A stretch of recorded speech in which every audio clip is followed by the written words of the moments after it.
Ta-da! It's not perfect.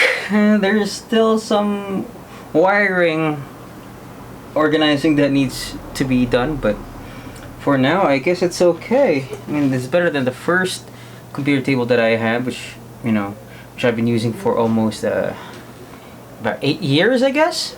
Yeah, 8 years.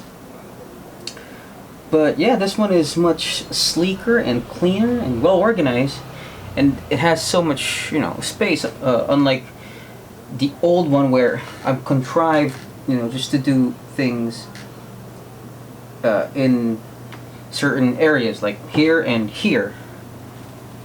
Here's a picture. But this one, it's just a straight platform, so I can do things in this table. I can do more things in this table. And yeah, kind of.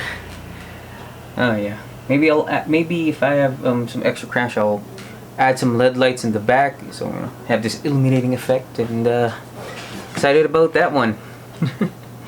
But for now, this will do. And yeah, it's pretty nice. Again, shout out to my sister in Singapore, Ate Thea. Thank you for the table. And yeah.